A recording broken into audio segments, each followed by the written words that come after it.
এইরকম ভাবে ওই কালামের উছিলায় এলাকার সমস্ত মানুষ জান্নাতি হয়ে যাবে। জোরে বলেন সুবহানাল্লাহ, আরো জোরে বলেন না সুবহানাল্লাহ। এই জন্য আমার ভাই, আমার বোনরা, এই জন্য মসজিদকে আবাদ করতে হবে। যে ব্যক্তি মসজিদের ভিতর বসে কোরআন তেলাওয়াত করে, ওই কোরআন ওই ব্যক্তির জন্য সুপারিশকারী হবে। জোরে বলেন সুবহানাল্লাহ।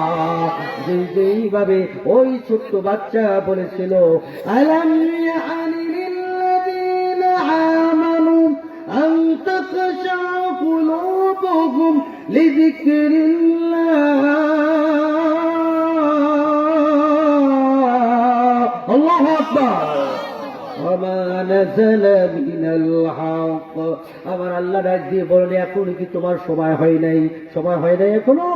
কোন দিন যেন আজরাইল তোমার সামনে এসে হাজির হয়, এখনো খবর কও, এখনো আল্লাহ তাআলার নাম নাও, এখনো এইরকম ভাবে কবরের ভয়তে আল্লাহ তাআলার হুকুম মানো, রাসূলুল্লাহ সাল্লাল্লাহু আলাইহি ওয়াসাল্লামের তরিকা অনুসরণ চলো, ঠিক কিনা? যারা আল্লাহর হুকুম মানবে, রাসূলের তরিকা অনুযায়ী চলবে, আমার আল্লাহ ডাক দিয়ে বলেন, আমি আল্লাহ তাদেরকে মাফ করে দেব। জোরে বলেন সুবহানাল্লাহ। কোরআনের ভিতরে আমার আল্লাহ তাআলা ডাক দিয়ে বলেন, ফাআম্মা মান খাফা মাকামা রাব্বিহি ওয়া নাহান নাফসা আনিল হাওয়া ফাইন্নাল জান্নাতা হিয়াল মাওয়া। জোরে বলেন মারহাবা। যারা আল্লাহ তাআলাকে ভয় করে, কাকে ভয় করব? জোরে বলেন, আল্লাহকে ভয় করব। কাকে ভয় করব?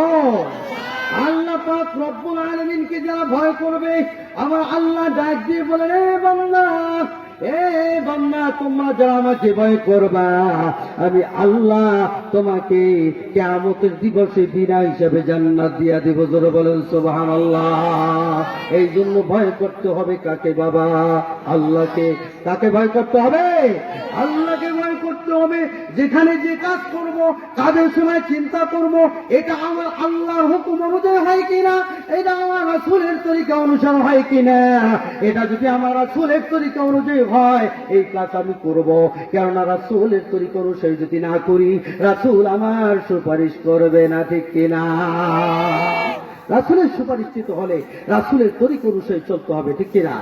রাসূলের তরিকা অনুসারে না চললে রাসূলুল্লাহ সাল্লাল্লাহু আলাইহি সাল্লাম কাল কিয়ামতের দিবসে উম্মত বলে পরিচয় দিবে না।